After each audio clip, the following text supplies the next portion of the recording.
آپ کی سیرت میں لکھا ہے کہ ایک دفعہ شام کا وقت تھا، بعد نماز مغرب مختلف بلاد سے، مختلف شہروں سے لوگ زیارت اور بیعت سے شرف یاب ہونے کے لیے آئے ہوئے تھے۔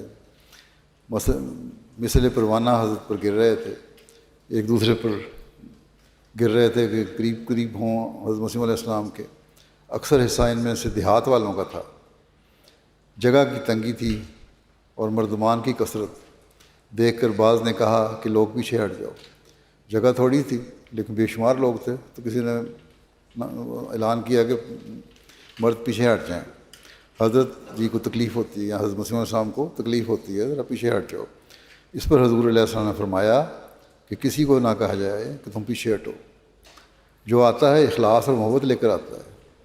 سینکڑوں کو اس کے سفر کر کے یہ لوگ آتے ہیں صرف اس لیے کہ کوئی دم صحبت حاصل ہو، کوئی دم صحبت حاصل ہو اور کچھ وقت صحبت حاصل ہو، ان کو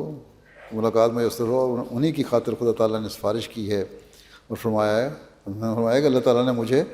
انہی لوگوں کی وجہ سے تو کہا تھا الہاماً کہ ولا تصائر لخلق اللہ ولا تسم من الناس، کہ یہ صرف غریبوں کے حق میں ہے۔ ہم نے فرمایا کہ یہ غریبوں کے حق میں ہے کہ جن کے کپڑے میلے ہوتے ہیں، کہ تھکنا نہیں ان سے، اور کپڑے میں آتے ہوتے ہیں، ان کو چندہ علم بھی نہیں ہوتا، خدا کا فضل ہی ان کی دستگیری کرتا ہے، کیونکہ امیر لوگ تو عام مجلسوں میں خود ہی پوچھے جاتے ہیں اور ہر ایک ان سے بااخلاق پیش آتا ہے۔